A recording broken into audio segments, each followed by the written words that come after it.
السلام علیکم ورحمۃ اللہ وبرکاتہ۔ الحمد للہ وحدہ والصلاة والسلام علی من لا نبی بعدہ۔ فاعوذ باللہ من الشیطان الرجیم، بسم اللہ الرحمن الرحیم۔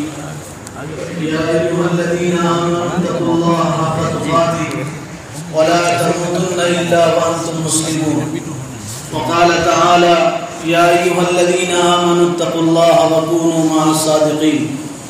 وقال النبی صلی اللہ علیہ وسلم الا ان فی الجسد لمضغة اذا صلحت صلح الجسد كله واذا فسدت فسد الجسد كله الا وهي القلب، اور کما قال علیہ الصلاۃ والسلام۔ اللہ تعالیٰ نے ہم تمام کے ساتھ بے انتہا کرم کا، شفقت کا، محبت کا، عنایت کا معاملہ کیا۔ اس نے ہم ناپاکوں کو، نافرمانوں کو، باغیوں کو اپنے پاک بارگاہ میں اور اپنے ایک محبوب بندے کی صحبت میں حاضری کی توفیق عطا فرمائی۔ دعا کیجیے اللہ تعالی ہم سب کے حاضر ہونے کو، جمع ہونے کو، جڑنے کو، مل بیٹھنے کو، سننے سنانے کو قبول فرما لے، اور دعا کیجیے اللہ اسلام پہ زندہ رکھے، ایمانی محنتوں میں لگائے رکھے، اور دعا کیجیے اللہ تعالی ہم سب کو اپنی رضا اور خوشنودی والی موت عطا کرے۔ آمین۔ میرے بھائیو، اللہ تعالیٰ نے ایمان والوں سے کہا، رہتی دنیا تک کے قرآن میں کہا، اپنے حبیب کے زبان سے کہلوایا، اور یوں کہا یا ایھا الذین آمنوا۔ ہریجنوں سے خطاب نہیں ہے، مشرکوں سے، کافروں سے خطاب نہیں ہے، مجوسیوں سے، بت پرستوں سے خطاب نہیں ہے۔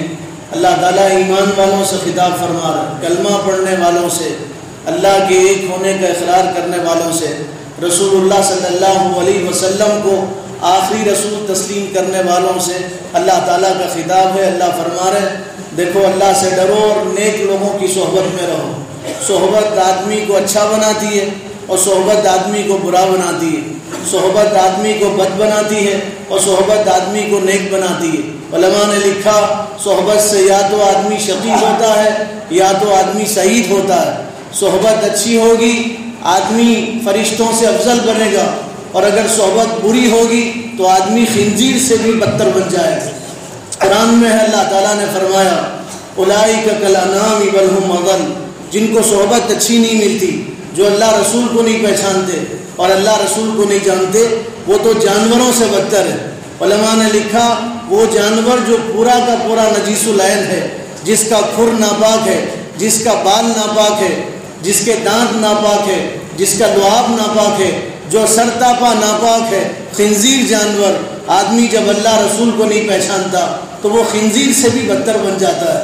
دنیا میں جتنے لوگ اچھے بنے وہ اچھوں کی صحبت میں رہ کے اچھے بنے، اور جتنے برے بنے وہ بروں کی صحبت میں رہ کے برے بنے۔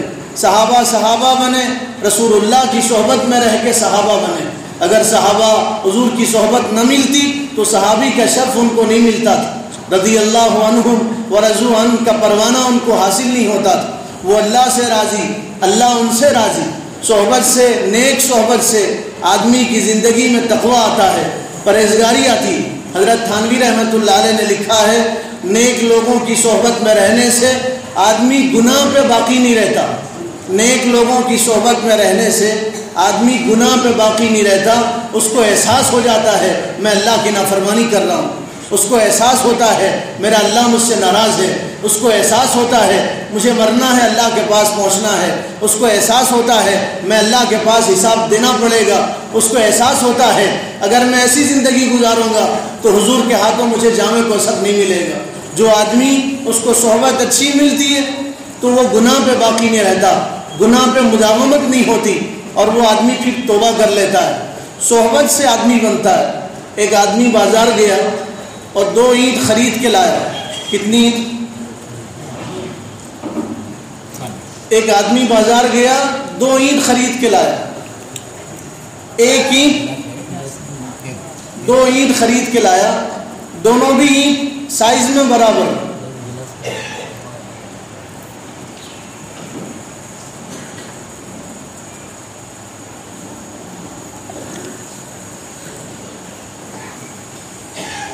دونوں اینٹ سائز میں برابر، قیمت میں برابر، اور دونوں اینٹ خرید کے لایا۔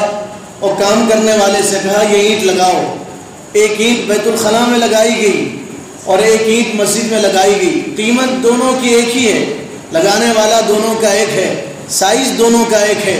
جو اینٹ بیت الخلاء میں لگی آپ اس پہ بغیر چپل کے نہیں جا سکتے، چپل پہن کے جانا پڑے گا، اور جو اینٹ مسجد میں لگی اس پہ آپ اپنی پیشانی ٹکاتے ہیں اور پیشانی جھکاتے ہیں۔ صحبت کا اثر، مسجد میں اینٹ لگی، اس کو مسجد کی صحبت ملی، اس پہ آپ اپنی پیشانی ٹکا رہے ہیں، اور ایک اینٹ بیت الخلاء میں لگی، اس کو بیت الخلاء کی صحبت ملی، اس پہ آپ بغیر چپل کے جانا پسند نہیں کرتے۔ اس لیے حضور نے حدیث میں ارشاد فرمایا، مرغے کی آواز سنو مرغے کی تو اللہ کا فضل مانگو، دعا کرو، مرغے کی آواز پہ دعا قبول ہوتی۔ بخاری شریف کی حدیث ہے، مرغے کی آواز پہ، اور مرغا جب بانگ دیتا ہے اور پکارتا ہے تو تم اس وقت جو دعا مانگو گے، اللہ کا فضل مانگو گے، اللہ تعالیٰ آپ کی دعا کو قبول کریں گے اور اپنا فضل عطا کریں گے، اس لیے کہ مرغا فرشتے کو دیکھ کے بانگ دیتا ہے۔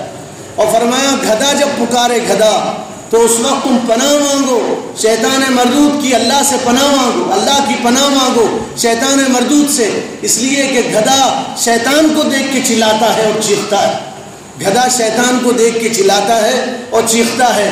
صحبت اس کو شیطان کی ملی، حضور نے کہا پناہ مانگو، صحبت اس کو فرشتے کی ملی، حضور نے کہا دعا مانگو۔ ایک جانور اصحاب کہف کے ساتھ میں تھا جس کو کتا کہا جاتا ہے، کتے کا لعاب ناپاک ہے، کتا پورا ناپاک نہیں ہے، اس کا لعاب ناپاک ہے۔ علماء نے لکھا ہے اصحاب کہف کے ساتھ وہ کتا تھا، کہف والوں کی صحبت ملی، اور قرآن میں اللہ تعالیٰ نے اس کتے کا ذکر فرمایا۔ قرآن دنیا کی عظیم ترین کتاب جس کا ایک ایک حرف سچا ہے، خود قرآن اتارنے والے نے کہا لا ریب فیہ، اس میں رتی برابر شک کی گنجائش نہیں ہے، قرآن کو دنیا کی کوئی طاقت نہیں بدل سکتی، اور قرآن جیسی ایک آیت دنیا کی کوئی طاقت نہیں بنا سکتی۔ اللہ تعالیٰ اس قرآن میں اصحاب کہف کے کتے کا ذکر کر رہے ہیں اور یوں فرما رہے ہیں وَكَلْبُهُمْ بَاسِطٌ ذِرَاعَيْهِ بِالْوَصِيدِ، کتا اصحاب کہف کا کیسے بیٹھا تھا؟ پیر پھیلا کے بیٹھا تھا۔ اللہ تعالیٰ نے اس کتے کا ذکر فرمایا، اور مفسرین نے لکھا ہے صحبت ملی اس کو اصحاب کہف کی، وہ کتا اصحاب کہف کے ساتھ جنت میں جائے گا۔ صحبت آدمی کو اچھا بناتی اور صحبت آدمی کو برا بناتی، اس لیے سرکار نے فرمایا، حضور نے ارشاد فرمایا چھپکلی کو مارو، چھپکلی کو، سپلک جس کو ہم کہتے ہیں، حضرت عائشہ رضی اللہ تعالیٰ عنہ راوی ہے، بخاری شریف کی روایت ہے، چھپکلی کو مارو، اس لیے کہ چھپکلی وہ ہے جس نے حضرت ابراہیم علیہ السلام کی آگ میں پھونک مارا تھا، اسے مارو، چھپکلی اسے مارو۔ اس کو صحبت ملی کافروں کی، اس کو صحبت ملی غیر مسلموں کی، اس کو صحبت ملی بد لوگوں کی، اس لیے اس نے حضرت ابراہیم سے دشمنی مول لیا اور اس نے حضرت ابراہیم کی آگ میں پھونکا تھا تاکہ آگ بھڑکے۔ حضور نے فرمایا مارو، ایک مار میں جو مارے گا اسے 100 نیکیاں ملیں گی، 2 مار میں جو مارے گا اسے 50 نیکیاں ملیں گی، 4 مار میں جو مارے گا اسے 25 نیکیاں ملیں گی، حضور نے ارشاد فرمایا۔ اور حضرت عائشہ رضی اللہ تعالیٰ عنہ راوی ہیں، حضرت عائشہ رضی اللہ تعالیٰ عنہ راوی ہیں، فرماتی ہیں مینڈک کو چھوڑو اور مینڈک کو مت مارو، جو مینڈک کو نہیں مارے گا اللہ تعالیٰ اسے اجر عطا فرمائے گا، اس لیے کہ مینڈک منہ میں پانی لاتی تھی اور لا کے آگ میں ڈالتی تھی تاکہ آگ کی تپش اور حرارت کم ہو جائے۔ اب مینڈک کے منہ میں کتنا پانی ہوتا ہے، اسے محبت تھی حضرت ابراہیم علیہ السلام سے، حضرت ابراہیم علیہ السلام سے پیار تھا۔ اللہ تعالیٰ نے فرمایا مینڈک کو چھوڑو، اسے نہیں مارو، اس فضیلت ملے گی، اور چھپکلی کو مارو، مارنے پہ اسے ثواب ملے گا۔ علماء نے لکھا، خود حدیث میں ہے، درندوں کی کھال پہ مت بیٹھو، جیسے چیتے کی کھال ہوتی ہے، درندوں کی کھال اس پہ مت بیٹھو۔ آدمی جس کی کھال پہ بیٹھتا ہے اس کا اثر اس کی زندگی میں آ جاتا ہے۔ چیتے کی کھال پہ بیٹھے گا، چیتے جیسی حرکت کرنے لگے گا، درندے جیسی حرکت کرنے لگے گا، چیتے جیسی حرکتیں کرنے لگے گا، اس لیے چیتے کی کھال پہ مت بیٹھ۔ حضور نے فرمایا گھوڑے کی کھال پہ بیٹھنے والے میں تکبر آتا ہے، بیل کے کھال پہ بیٹھنے والے میں دل سخت ہو جاتا ہے۔ بکری کی کھال پہ بیٹھو، اس لیے کہ بکری میں محبت ہے، بکری میں اجتماعیت ہوتی ہے۔ حضور نے فرمایا جو بکری کی کھال پہ بیٹھے گا اس میں اجتماعیت آئے گی۔ علماء نے لکھا، شریعت محمدیہ کہتی ہے، ہمارا دین ہم سے کہتا ہے مردوں کے لیے ریشم پہننا حرام ہے، مردوں کے لیے سونا پہننا حرام ہے۔ مرد نہ سونا پہن سکتے نہ ریشم پہن سکتے، عورت ریشم بھی پہن سکتی، عورت سونا بھی پہن سکتی۔ کیوں حرام ہے؟ علماء نے لکھا اس لیے کہ ریشم نرم نازک ہوتا ہے، ملائم ہوتا ہے، سونا اس کے زیور بنتے ہیں، وہ بھی نرم ہوتا ہے، نازک ہوتا ہے، جب آدمی پہنے گا تو اس میں بھی نزاکت آئے گی۔ جبکہ آدمی کے لیے اللہ نے کہا الرجال قوامون علی النساء، مرد تو طاقتور ہوتے ہیں، یہ صحبت میں رہے گا زیور کے، صحبت میں رہے گا ریشم کے، تو یہ بھی عورتوں جیسے ناز نخرے کرے گا اور اس میں بھی نزاکت آئے گی۔ جس کی صحبت میں آدمی رہتا ہے آدمی اس جیسا بن جاتا ہے۔ حضرت تھانوی رحمۃ اللہ علیہ نے لکھا ہے ایک صاحب مراقبے میں تھے اور انہوں نے مراقبہ کیا اور مراقبے کے اعلیٰ درجے پہ تھے، اور بہت دیر مراقبہ کرنے کے بعد، مراقبہ خدا کا دھیان ہوتا ہے، اللہ کا دھیان جما کے آدمی بیٹھتا ہے، دنیا سے غافل ہوتا ہے، دنیا جیب میں ہوتی ہے، دنیا ہاتھ میں ہوتی ہے، دنیا گھر میں ہوتی ہے، دنیا دکان میں ہوتی ہے، دنیا دل میں نہیں ہوتی، دنیا اس کے دل سے نکل جاتی۔ اس لیے حضرت عمر رضی اللہ تعالیٰ عنہ نے لشکر بھیجا تھا، حضرت سعد کو امیر بنا کے بھیجا تھا، سعد ابن ابی وقاص کو، تو فرمایا تھا سعد میں تم کو اور پورے لشکر کو وصیت کرتا ہوں کہ تم اللہ سے ڈرو، اور کہا دنیا سے بیزار زندگی گزارو، دنیا تمہارے ہاتھ میں ہو، دنیا تمہارے پیر میں ہو، دنیا تمہارے آگے ہو، دنیا تمہارے دائیں ہو، دنیا تمہارے بائیں ہو، دنیا تمہارے نیچے اور دنیا تمہارے اوپر ہو، دل میں صرف تمہارا اللہ ہو، دل میں خدا کا خوف ہو اور اللہ کا ڈر ہو۔ پھر فرمایا ہمارا سب سے بڑا اسلحہ اللہ کا ڈر ہے، ہمارا سب سے بڑا اسلحہ خدا کا خوف ہے، ہم اس سے جنگ لڑتے ہیں۔ پھر فرمایا اگر ہمارا تقویٰ زیادہ ہے اور دشمنوں کے گناہ زیادہ ہیں اور ان کی بدیاں زیادہ ہیں تو تم یقین رکھو ہم جنگ جیتیں گے، فتح ہماری ہوگی۔ اور اگر ہماری نیکیاں اور ہمارا تقویٰ اور ہماری برائیاں اور دشمن کی برائیاں برابر ہوگی تو یقین جانو دشمن تم پہ غالب آ جائے گا۔ آج یہی ہو رہا ہے، فجر کی نماز میں امام صاحب اور مؤذن صاحب آتے ہیں، فجر کی نماز میں امام صاحب اور ایک دو مصلی آتے ہیں، اور جمعہ میں مسجد بھر جاتی ہے، ہم میں اور غیروں میں کوئی فرق نظر نہیں آتا، جس کی وجہ سے غیر ہم پہ غالب آ گئے ہیں۔ حضرت تھانوی رحمۃ اللہ علیہ نے لکھا ہے ایک صاحب مراقبے سے باہر آئے، خدا کا دھیان جما کے باہر آئے، ان کی پہلی نظر کتے پہ پڑی، ایک کتے پہ، ان کی نظر کی تاثیر کتے پہ آ گئی، اور وہ کتا اس کے اندر نورانیت آ گئی، شیخ کی نورانیت ان کے اندر منتقل ہوگی۔ حضرت تھانوی نے لکھا ہے صحبت اختیار کرو کسی اللہ والے کی، اس لیے کہ اس کے دل میں باریک کچھ ایسی چیزیں ہوتی ہیں اس کے دل سے نکل کے تمہارے دل میں پیوست ہو جاتی ہیں۔ حضرت قاری طیب رحمۃ اللہ علیہ سے کسی نے پوچھا حرم شریف میں آپ کے چہرے پہ اتنا نور کیسے ہے؟ تو حضرت قاری طیب صاحب رحمۃ اللہ علیہ کی آنکھوں میں آنسو آ گئے، روتے ہوئے فرمایا یہ نور شیخ کی صحبت کی برکت ہے، شیخ کی صحبت میں تھا، ان کی صحبت کی برکت ہے، چہرے پہ نور آ گیا۔ تو حضرت تھانوی فرماتے ایک صاحب مراقبہ کر کے باہر نکلے، کتے پہ ان کی نظر پڑی، پہلی نظر تو کتے میں نورانیت آ گئی، اب پورے گلی کے کتے اس کے اطراف گھوم رہے، اور وہ جہاں جہاں سے گزرتا تھا ہر کتا دوسرا کتا اس کے سامنے بادب کھڑا ہوتا تھا، وہ شیخ الکلاب بنا، کتوں کا شیخ بنا۔ نظر کا اثر، صحبت کا اثر، صحبت آدمی کو بگاڑتی ہے، صحبت آدمی کو بناتی ہے۔ ایک صاحب نے حضرت تھانوی کو کانپور سے خط لکھا، اور خط میں یہ لکھا حضرت پہلے میری تہجد چھوٹتی تھی، اب میری چاش چھوٹ رہی ہے، اب میری اوابین چھوٹ رہی ہے، اب میری سنتیں چھوٹ رہی ہیں۔ حضرت تھانوی نے کوئی جواب نہیں لکھا، کچھ دن کے بعد انہوں نے خط لکھا اور یوں کہا حضرت اب میری فرض نمازیں چھوٹ رہی ہیں، نمازیں قضا ہو رہی ہیں۔ تو حضرت نے جواب لکھا، اور جواب میں یہ لکھا ایسا محسوس ہوتا ہے تمہیں کسی اللہ والے کی صحبت میسر نہیں ہے، کاش تمہیں کسی اللہ والے کی صحبت میسر ہوتی تو تمہاری تہجد بھی وقت پہ ہوتی، تمہاری چاش بھی وقت پہ ہوتی، تمہاری اوابین بھی وقت پہ ہوتی، تمہاری تکبیر اولا فوت نہ ہوتی۔ اس لیے فرمایا صحبت آدمی کو بناتی ہے، صحبت آدمی کو بگاڑتی ہے۔ صحابہ میں جو تقویٰ آیا تھا وہ رسول اللہ کی صحبت سے آیا تھا، اور کیسے تقویٰ آیا تھا؟ حضرت عمر رضی اللہ تعالیٰ عنہ بیت المال کے پاس گئے، آپ نے دیکھا آپ کا نواسا حضرت عمر کا نواسا بیت المال سے باہر آ رہا ہے. حضرت عمر نے قریب بلا کے بات کرنا چاہا بچے سے، تو بچے نے بات نہیں کیا، آپ کے نواسے نے آپ سے بات نہیں کیا. حضرت عمر کو حیرت ہوئی، بچے کو گود میں بٹھایا، پھر بات کرنا چاہا تو بچے کے منہ میں کوئی چیز تھی جس سے بچہ بات نہیں کر رہا تھا. حضرت عمر نے کہا بیٹے تم بات کیوں نہیں کرتے؟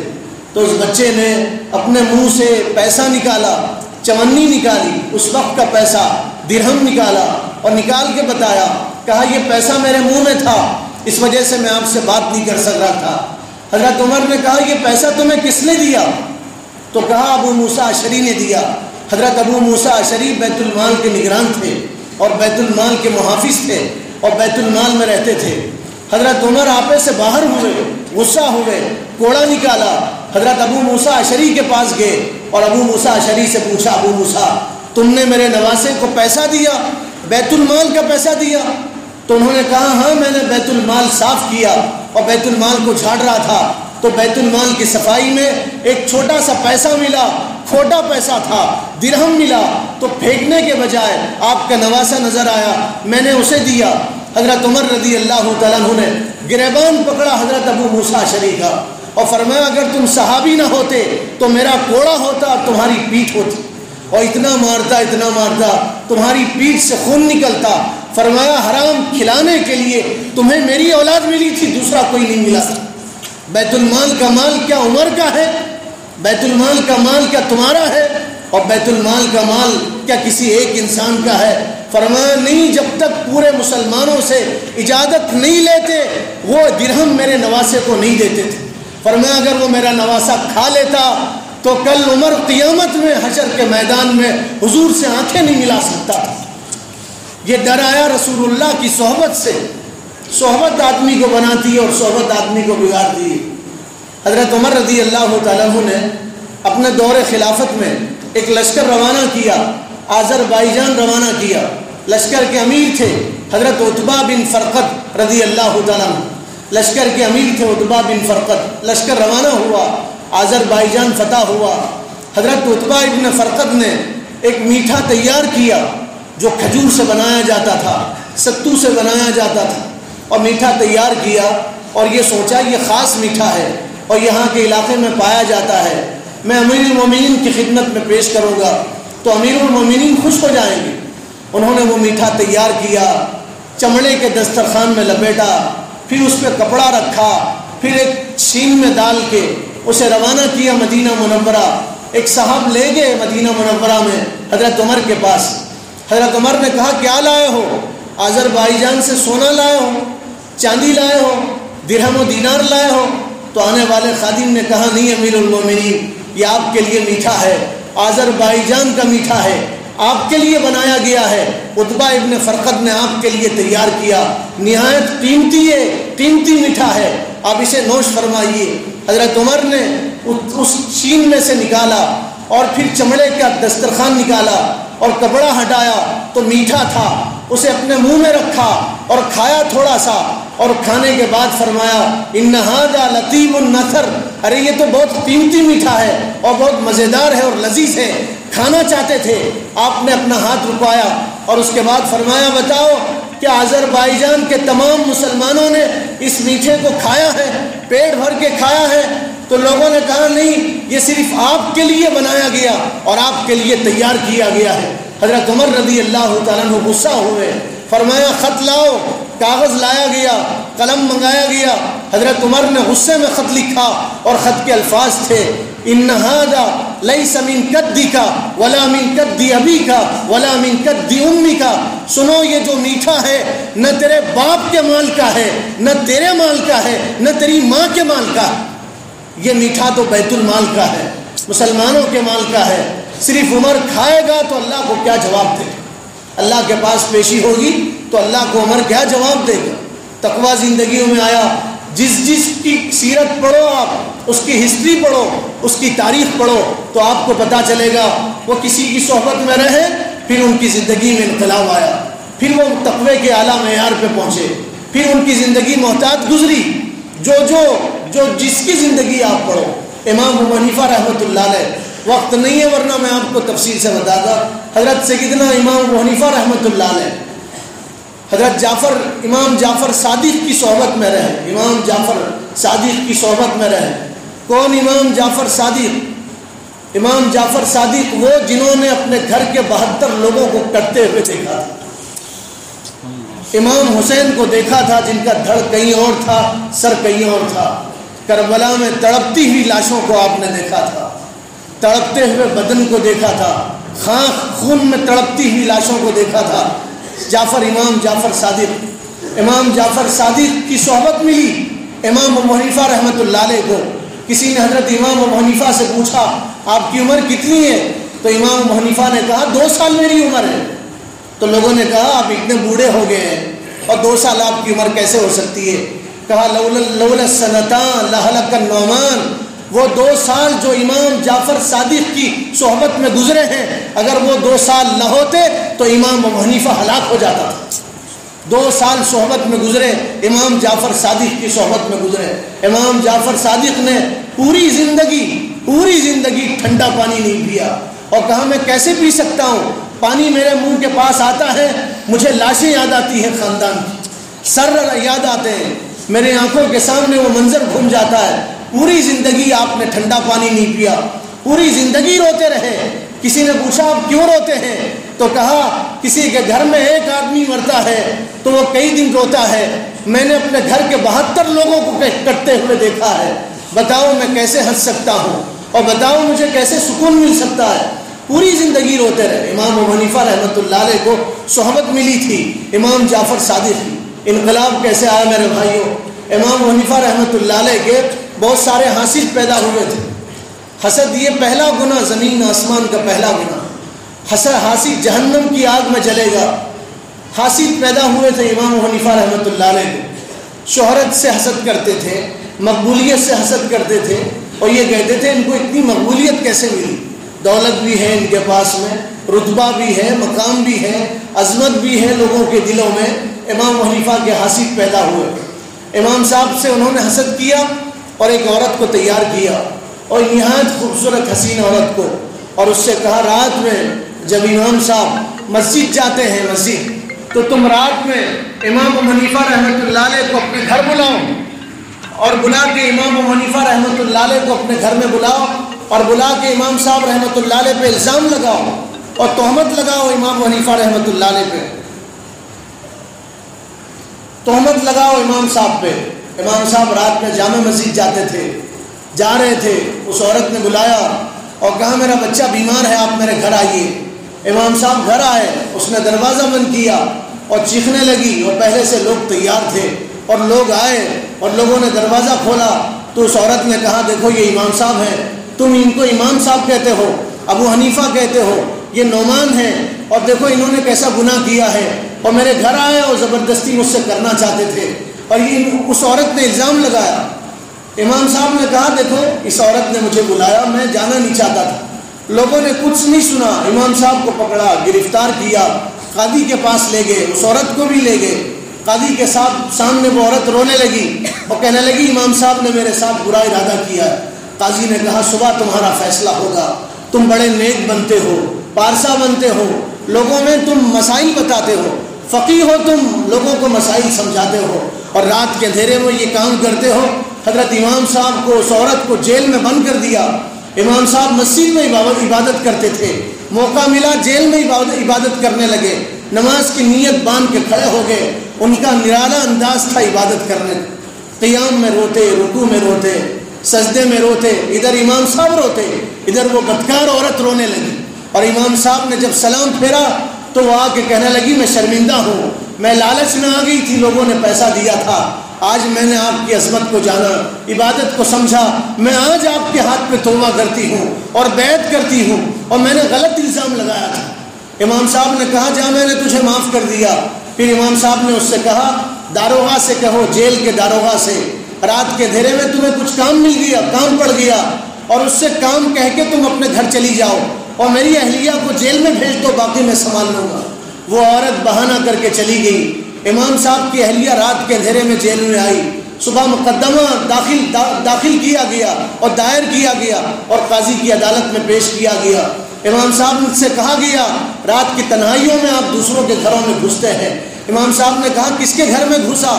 کہا تمہارے ساتھ جو عورت ہے، یہ عورت تم پہ الزام لگا رہی۔ امام صاحب نے کہا میرے سسر کو بلاؤ۔ ان کے سسر کو بلایا گیا اور ان کی بیوی، امام صاحب کی بیوی نے چہرہ کھولا۔ سسر نے چیخ کے کہا یہ تو میری بیٹی ہے، یہ میری بیٹی ہے جس کو تم غیر عورت کہہ رہے ہو۔ پھر لوگوں کے سامنے مسئلہ معلوم ہوا اور پتہ چلا، اور پھر بعد میں پتہ چلا جس عورت نے الزام لگایا تھا وہ تو مریدن بنی امام ابو حنیفہ رحمۃ اللہ علیہ۔ ان کے ذکر سے، ان کی عبادت سے تقویٰ اس قدر زندگیوں میں آیا تھا۔ ایک صاحب آئے اور آ کے کہنے لگے امام صاحب میری بکری چوری ہو گئی۔ امام صاحب سے کہنے لگے امام صاحب سے میری بکری، حضرت میری بکری چوری ہو گئی۔ امام صاحب نے کہا بکری کی عمر کتنی ہوتی ہے؟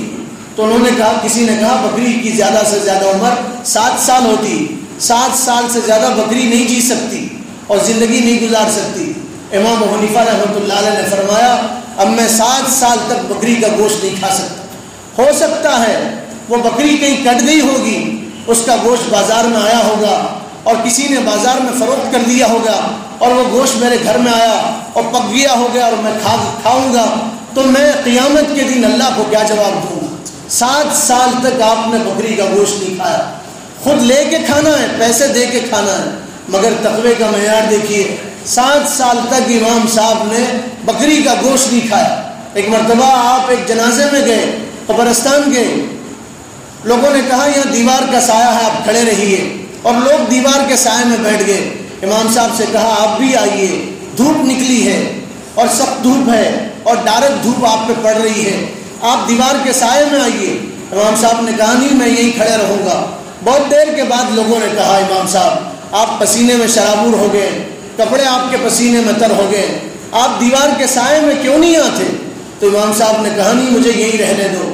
پھر لوگوں نے اصرار کیا تو امام صاحب نے فرمایا جس دیوار کے سائے میں تم کھڑے ہوئے ہو اس دیوار والے نے مجھ سے قرض لیا ہے، میرا مقروض ہے، اگر میں اس کے دیوار کے سائے میں کھڑا رہوں گا تو کہیں اللہ مجھ سے یہ نہ کہے تم لوگوں کو قرض دیتے تھے اور ان کے دیوار سے فائدہ اٹھاتے تھے، اور ان کے دیوار سے فائدہ اٹھانا کہیں سود میں شمار نہ ہو جائے، اس لیے میں اس کے دیوار کے سائے میں نہیں ٹھہر سکتا۔ ایک مرتبہ آپ کی تجارت تھی، دکان تھی آپ کی، ظہر میں آپ دکان بند کر رہے ہیں، ظہر کی نماز میں۔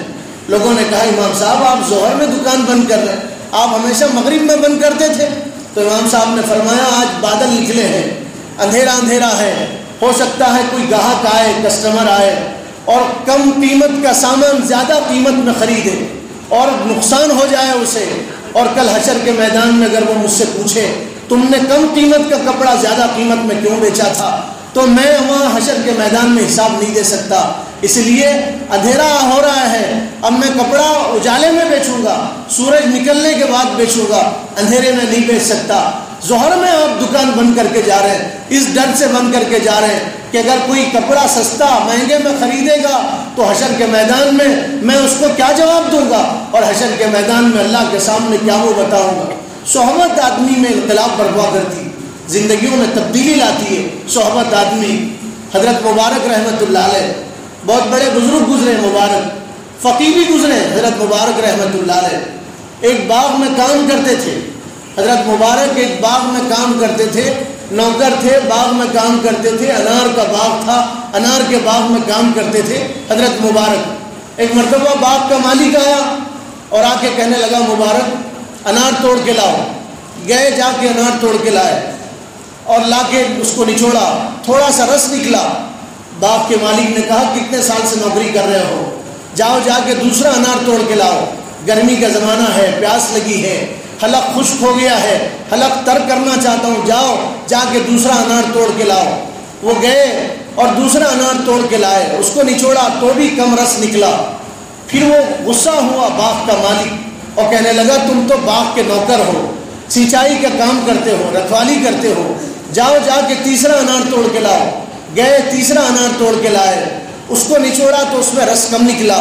باغ کے مالک نے کہا تم کتنے سال سے نوکری کرتے ہو، تمہیں تمیز نہیں ہے، فرق نہیں ہے کوسے درخت کا انار اچھا ہے اور کوسے درخت کا انار خراب ہے، کس میں رس زیادہ ہے اور کس میں رس کم ہے۔ تو حضرت مبارک کی آنکھوں میں آنسو آئے. باغ کے مالک سے کہا آقا آپ نے مجھے کام پہ رکھا ہے, پانی دینے کے لیے رکھا ہے, رکھوالی کے لیے رکھا ہے, انار چکھنے کے لیے نہیں رکھا. اتنی مدت میں آج تک میں نے انار نہیں چکھا, آج تک میں نے انار نہیں چکھا, آپ کے باغ کا انار نہیں کھایا, اس لیے کہ میں نے آپ سے اجازت نہیں لیا تھا. باغ کا مالک خوش ہوا, دعائیں دیتا ہوا چلا گیا. کبھی کبھی آتا حضرت مبارک کی مجلس میں بیٹھتا. ایک مرتبہ آیا, حضرت مبارک کے پاس بیٹھا, کچھ غمگین تھا, پریشان تھا. مبارک نے پوچھا آقا کیا بات ہے, آپ کچھ پریشان نظر آ رہے ہو. تو باغ کے مالک نے کہا کیا بتاؤں, میری ایک بیٹی ہے اور نہایت خوبصورت ہے اور اچھے اخلاق اور اچھے کردار کی ہے, اور میں نے اس کو اچھی تعلیم دیا ہے, اور میری بیٹی کے لیے رشتے آ رہے ہیں, مہنگے مہنگے رشتے آ رہے ہیں, اچھے اچھے جگہ سے رشتے آ رہے ہیں, بادشاہوں کے شہزادوں کے رشتے آ رہے ہیں, لیکن میں پریشان ہوں اپنی بیٹی کو کہاں بیاہوں اور کہاں دلہن بنا کے رخصت کروں.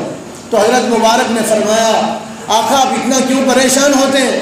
حضور نے فرمایا غیر لوگ ہیں جو خوبصورتی دیکھتے ہیں, وہ لوگ ہیں جو حسب نسب دیکھتے ہیں, غیر لوگ ہیں جو دولت دیکھتے ہیں.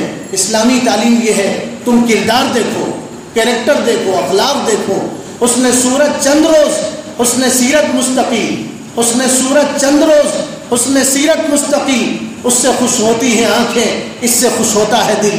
صورت سے آنکھیں خوش ہوتی ہیں, سیرت سے دل خوش ہوتا ہے. فرمایا حضور نے فرمایا تنکح المرأۃ لاربعین, 4 چیزیں لوگ شادی کے موقع پہ دیکھتے ہیں. حضور نے فرمایا لوگ دولت دیکھتے ہیں, خوبصورتی دیکھتے ہیں, حسب نسب دیکھتے ہیں. دولت ختم ہونے والی چیز ہے, یا تو دولت ختم ہوگی یا دولت کا مالک ختم ہو جائے گا.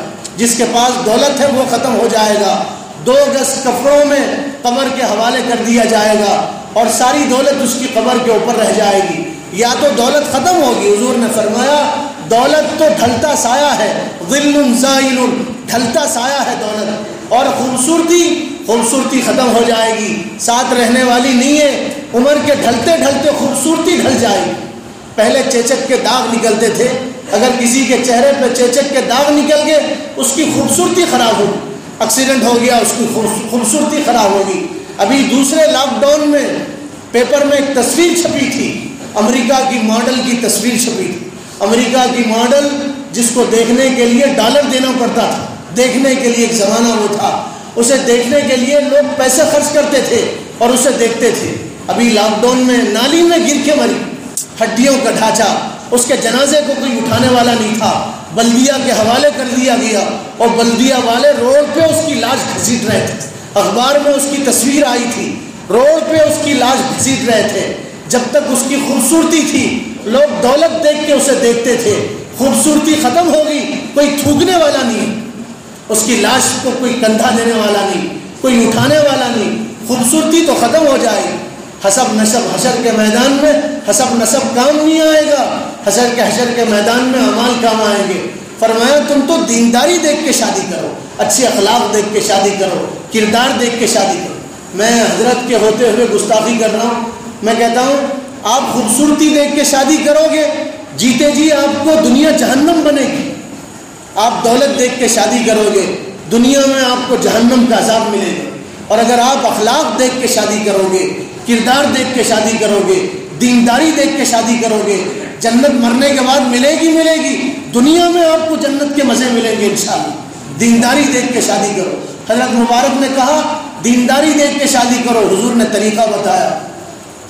یہ باغ کا مالک گھر گیا اور اپنی بیوی سے کہنے لگا ہمیں داماد مل گیا. بیوی نے کہا کون داماد؟ کہا داماد ملا. کہا کون داماد؟ کہا وہ مبارک جو باغ میں کام کرتا ہے, ہمارے باغ کا رکھوالی اور مالی اور ہمارے باغ کا محافظ اور نگراں, وہ ہمارا داماد بنے گا. بیوی نے کہا تمہاری عقل کو کیا ہو گیا ہے؟ وہ کوڑیوں کا آدمی ہمارا کروڑوں کا داماد بنے گا؟ کوڑی کی تنخواہ ہے, اس کی نوکری کرتا ہے ہمارے باغ میں, وہ ہمارا داماد بنے گا؟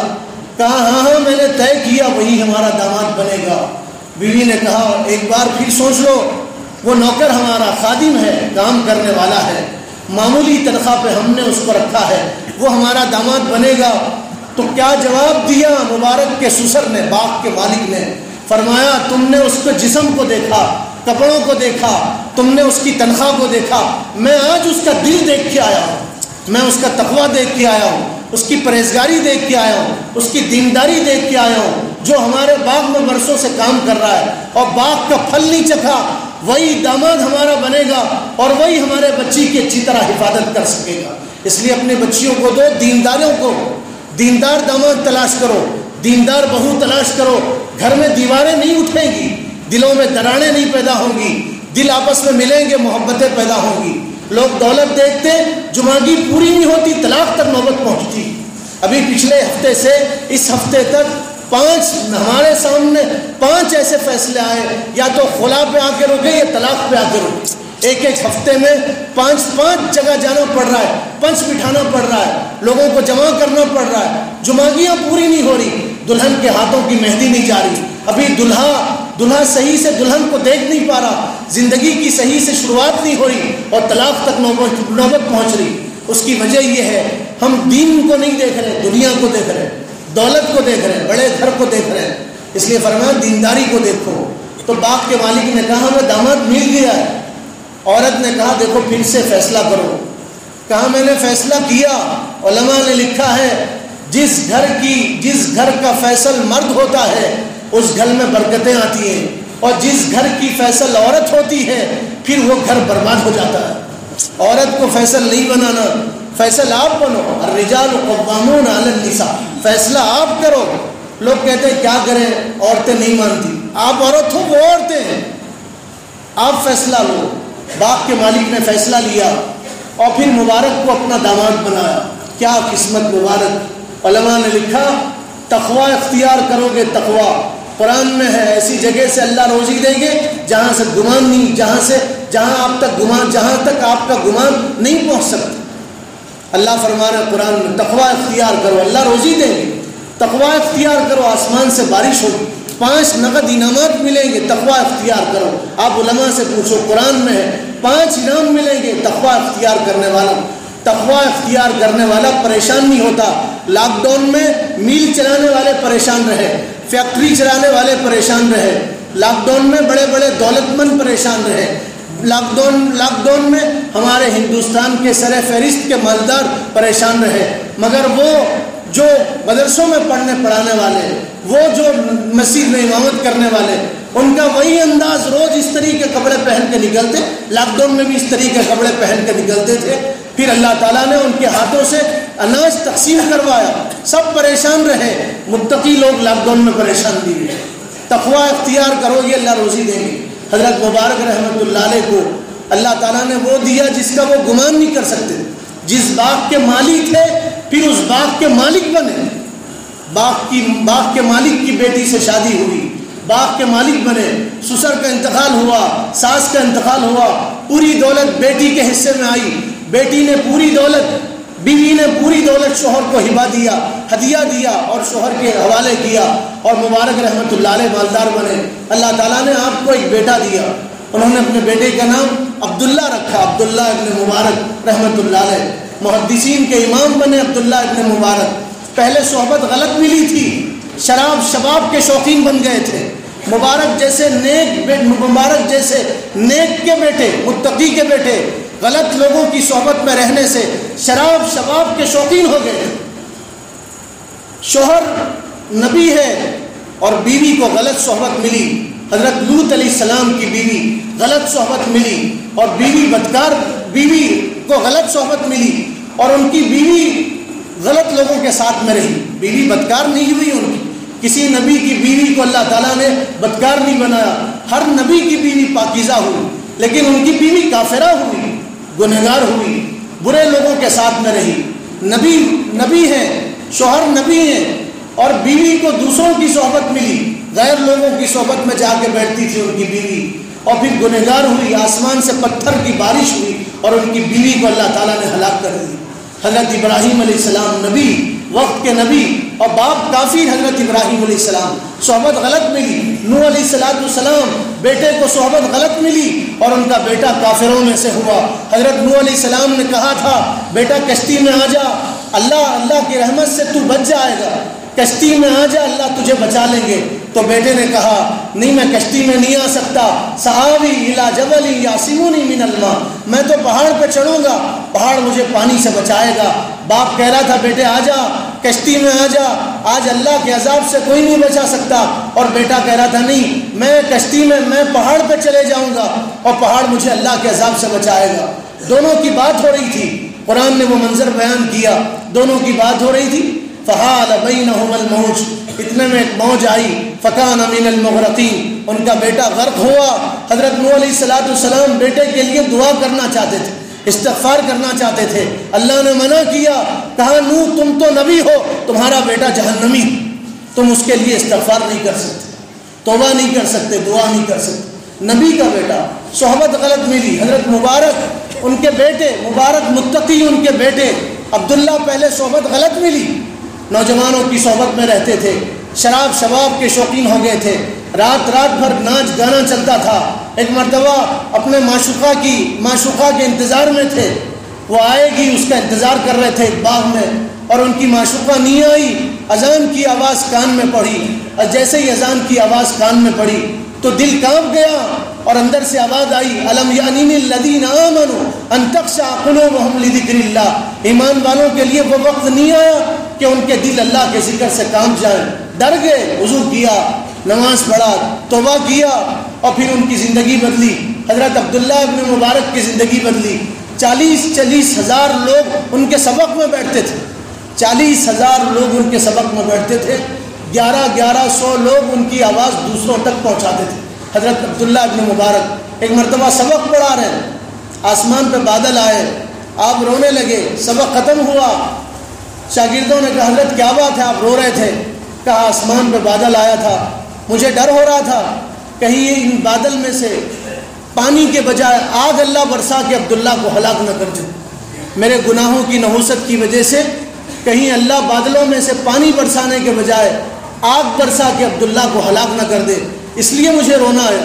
عبداللہ ابن مبارک رحمۃ اللہ علیہ کے پاس ایک نوجوان آیا، اور اس نوجوان نے آ کے کہا میں مقروض ہوں، بہت دنوں سے قرض میں ہوں، اور جس کے پاس سے قرض لیا لوگ مجھے ڈرا رہے ہیں، اور جس کے پاس سے قرض لیا لوگ مجھے مار رہے ہیں۔ حضرت عبداللہ ابن مبارک نے پوچھا کتنا قرض ہے؟ تو اس نے کہا 700 درہم قرض ہے۔ کتنا قرض ہے؟ 700 درہم۔ کتنا قرض ہے؟ 700 درہم۔ آپ بولو، آپ نہیں بولو تو سو جاتے ہیں آپ۔ نہیں، 700 درہم قرض ہے۔ تو حضرت عبداللہ ابن مبارک نے چٹھی لیا، خزانچی کو چٹھی لکھا اور کہا یہ چٹھی لو اور خزانچی کے پاس جاؤ، اور جا کے خزانچی کو یہ چٹھی بتاؤ۔ وہ نوجوان گیا خزانچی کے پاس، چٹھی بھی دیا اور دے کے کہنے لگا میں حضرت کے پاس گیا تھا، حضرت عبداللہ ابن مبارک کے پاس، 700 روپے کا قرض ہے، 700 درہم کا، اور میں نے ان سے کہا تو انہوں نے یہ چٹھی لکھا ہے۔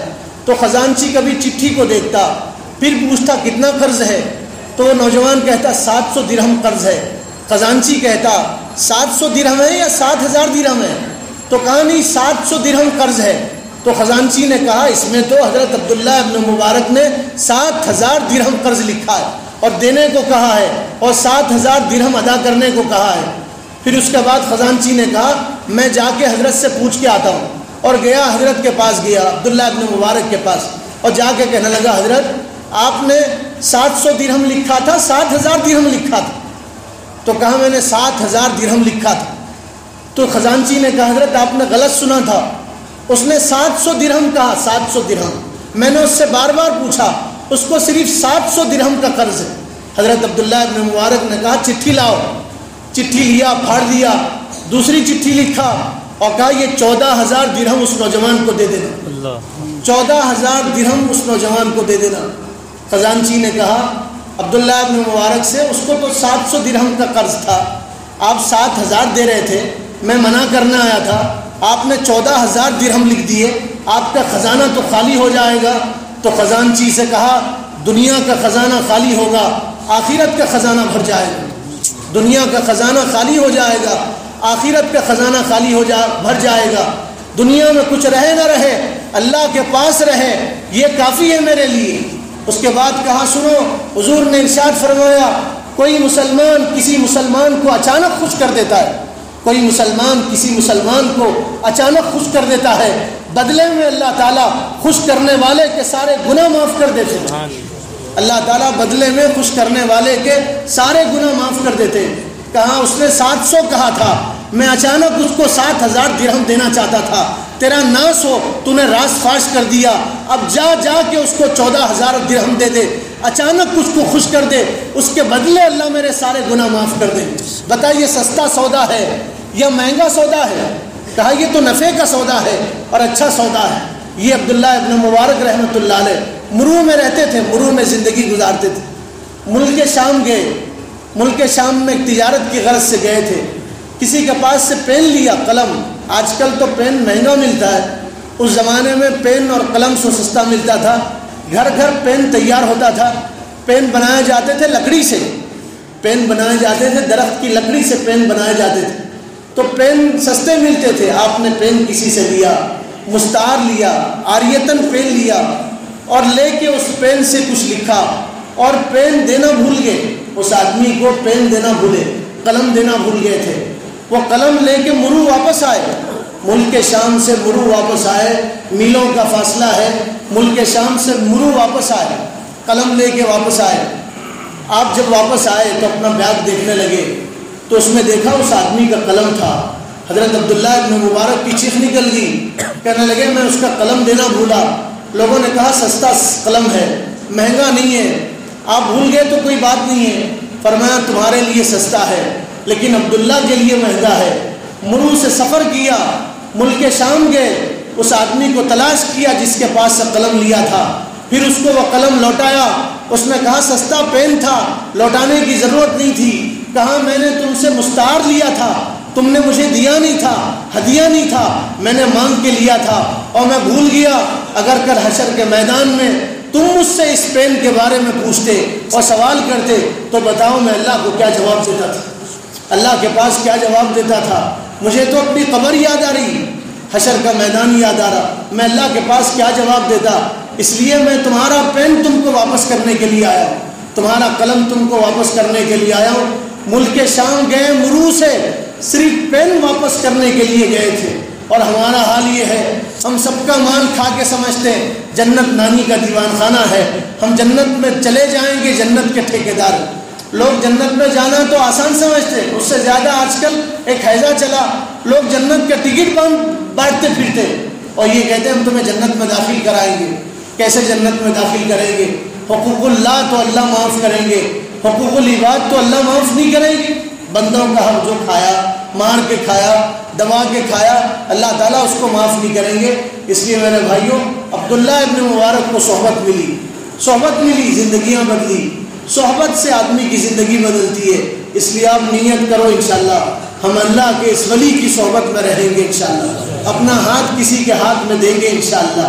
جو گھوڑا کھوٹے سے باندھا جاتا ہے وہ گھوڑا حفاظت میں رہتا ہے، اور جو گھوڑا کھوٹے سے باندھا نہیں جاتا وہ گھوڑا خود بھی نقصان کر لیتا ہے اور دوسروں کو بھی نقصان پہنچا دیتا ہے۔